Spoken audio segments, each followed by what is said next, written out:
Bloomberg Audio Studios. Podcasts, radio, news. This is the Bloomberg Daybreak Europe podcast, available every morning on Apple, Spotify or wherever you listen. It's Tuesday, the 23rd of April in London. I'm Caroline Hepker. And I'm Stephen Carroll. Coming up today, after a long fight and much controversy, Rishi Sunak's Rwanda deportation plan is passed through Parliament. Goldman Sachs moves a top dealmaker from London to Paris in the latest relocation away from the City of London. Plus, fighting to pull Gucci off the discount rack. Some analysts and investors question whether Kering CEO François-Henri Pinault is the right man to overhaul the fashion house. Let's start with a roundup of our top stories. After months of delays, the UK's controversial Rwanda deportation bill will now become law.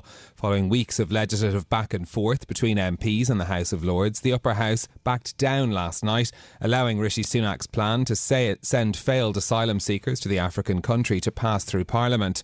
The government is relying on the policy to deter migrants from making the perilous journey in small boats across the English Channel. Rishi Sunak says plans are well underway.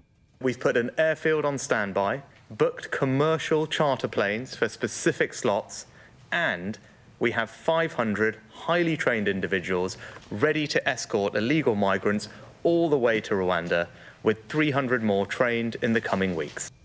Sunak's advisers see the policy as a potential electoral game changer, showing he's delivering on a promise to stop the boats. The number of migrants reaching the UK by boat hit a record in the first 3 months of this year. Meanwhile, the UK is preparing its biggest military aid package for Ukraine since Russia's invasion.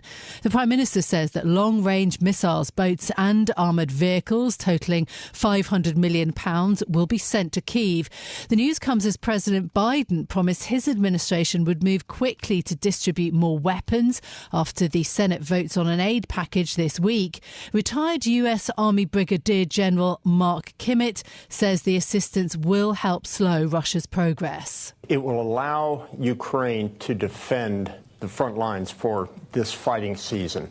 I don't think we're at the point where this aid alone will allow them to conduct a counteroffensive. But I think that we've got to realize that Russia is making gains, and the most important thing is to stop those gains, to reinforce the lines.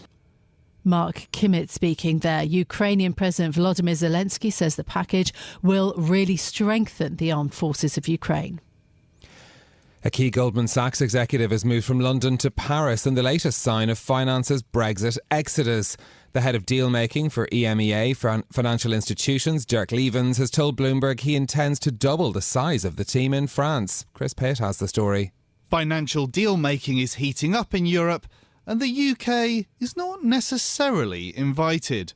Firms have excess cash and want to deploy it across the continent, making Paris a key place to drive M&A activity. That's what Goldman's Dirk Lievens told Bloomberg when we asked about why he'd moved there from London.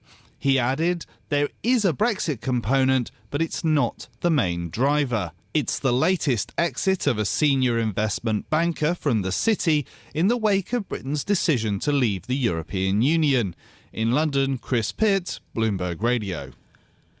The FTSE 100 closed at a record high for the first time in more than a year on Monday. The index's mining and energy focus gave it a boost in the face of geopolitical uncertainty and OPEC plus supply limits. It's up 4% year to date, with Shell and BP alone accounting for almost half of those gains. The rise will come as a relief to the London Stock Exchange after the CEO of Shell, Wael Sawan, told Bloomberg that investors undervalue the business where it is. If the valuation gap with the United States doesn't close, though, Sawan says the oil major would have to look at all options for its listing. As tensions with Iran ease, Israel is returning its focus to Rafah in southern Gaza, an area Israeli Prime Minister Benjamin Netanyahu has described as the last remaining stronghold of Hamas.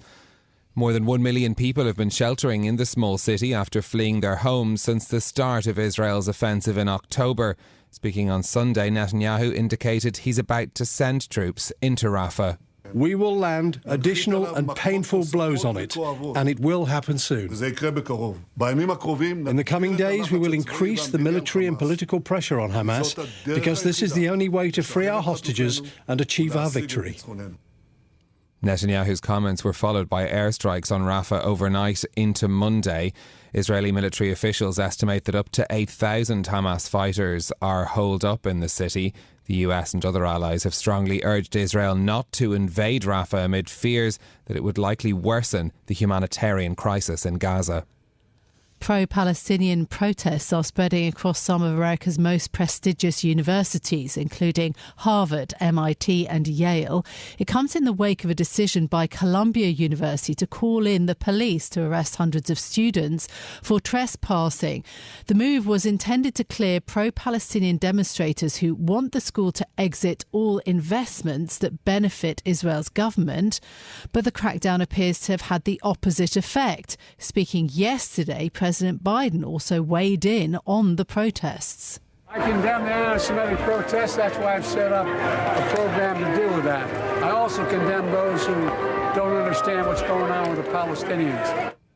Joe Biden's reaction there. Columbia has now moved its classes online, while other universities have got tough with demonstrators. At Yale, police arrested 60 people, including 47 students, early on Monday, and Harvard restricted access to parts of its campus this week. Now, in a moment, we'll bring you more on the vote in the UK Parliament to approve plans to deport failed asylum seekers to Rwanda. And also we'll look at why the luxury giant Kering is facing challenges for its main brand, Gucci, and what the way forward might be. But another story caught our eye this morning. Actually, you prodded me and said that you thought this was a really good one, talking about, summer holidays. Our opinion columnist Tyler Cohen writing about the ongoing dilemma about over-tourism. I mean, this is a familiar one for us in Europe. Yeah, it certainly is. And so Tyler Cohen was sparked to write about this by the fact that our authorities in Barcelona have gotten Apple and Google Maps to take a bus route off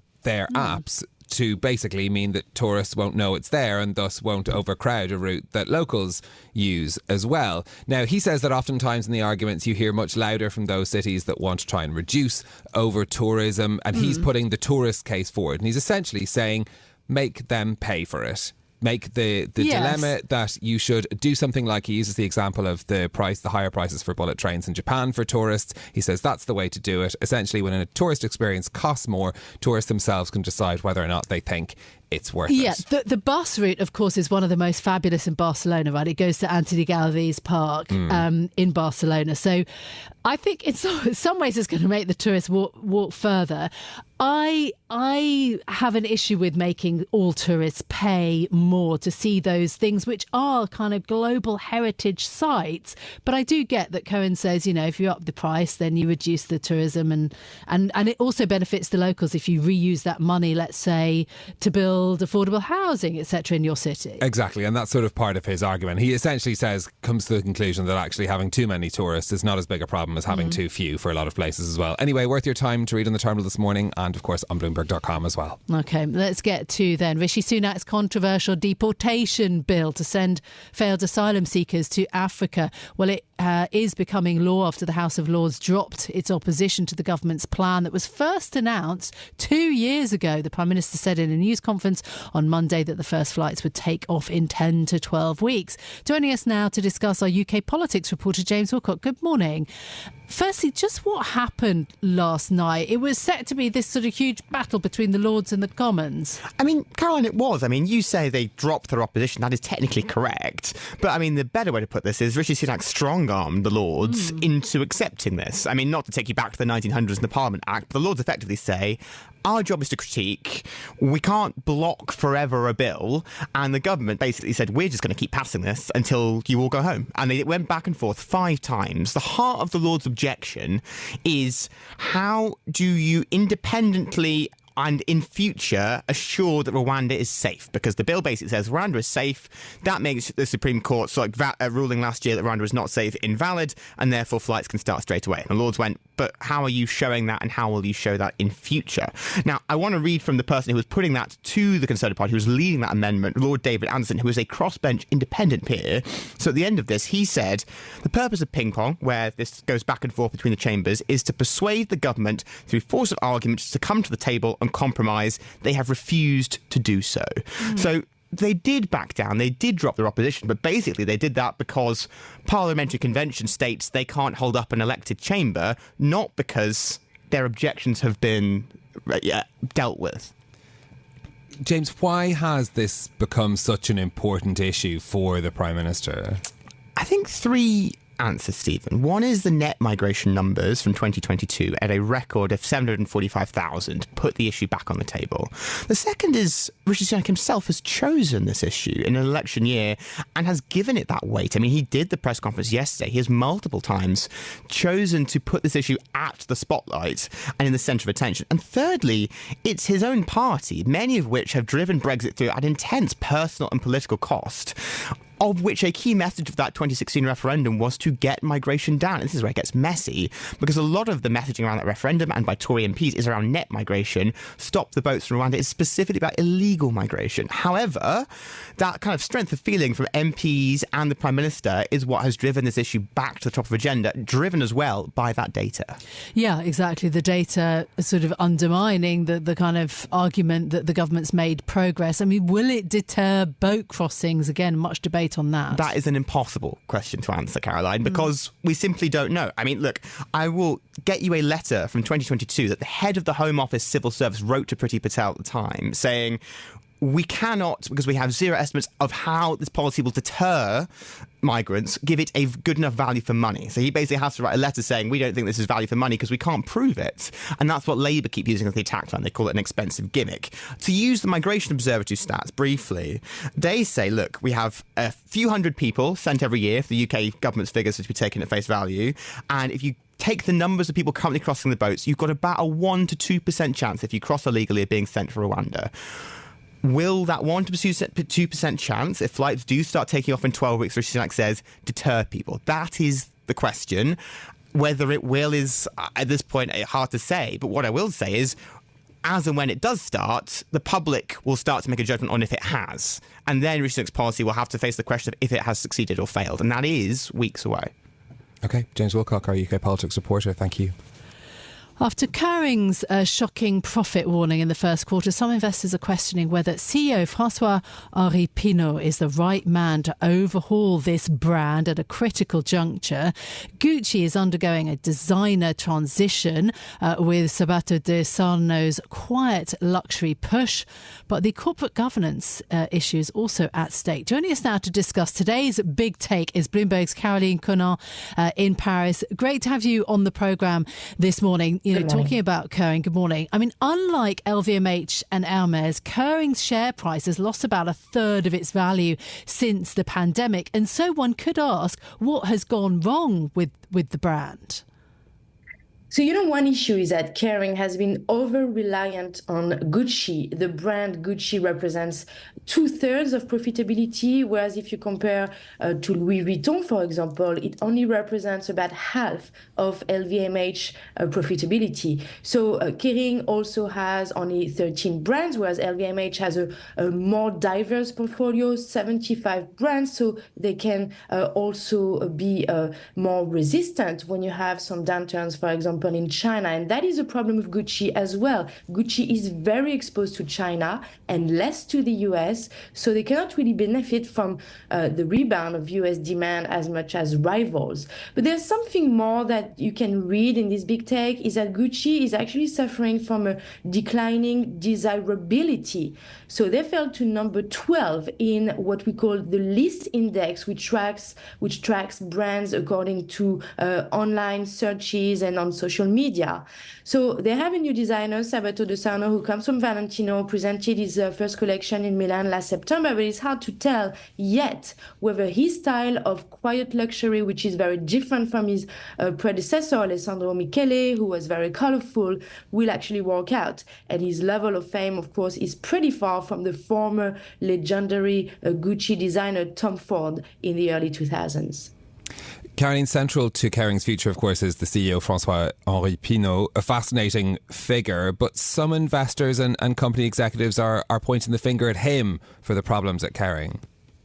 Yeah, some investors have been questioning his responsibility. He's already second generation. His father, François Pinault, founded the group, and he does not have the same management style as his rival, Bernard Arnault, who's still at the helm at LVMH. Bernard Arnault is very controlling, whereas Pinault is considered very laissez-faire, leaving perhaps too much freedom to the brands. And then also the question of his daily involvement. He spends a lot of time on the West Coast in the US with his wife, Salma Hayek. And last year he spent close to $7 billion to buy creative artist agency, which manages talents from Brad Pitt to his own wife, actually. And yet one source at Kering told us in this big take that that hasn't distracted him from Kering. He's also done some good moves recently, purchasing a bigger stake in Valentino, investing in luxury eyewear, in fact, becoming the number 2 in luxury eyewear in the world, but there's still a long way to go to catch up with rivals. And his son, François-Louis Pinault, is only 26 years old, so he's too young to succeed him quite yet. This is Bloomberg Daybreak Europe, your morning brief on the stories making news from London to Wall Street and beyond. Look for us on your podcast feed every morning on Apple, Spotify and anywhere else you get your podcasts. You can also listen live each morning on London DAB Radio, the Bloomberg Business app and Bloomberg.com. Our flagship New York station is also available on your Amazon Alexa devices. Just say, Alexa, play Bloomberg 1130. I'm Caroline Hepker. And I'm Stephen Carroll. Join us again tomorrow morning for all the news you need to start your day, right here on Bloomberg Daybreak Europe.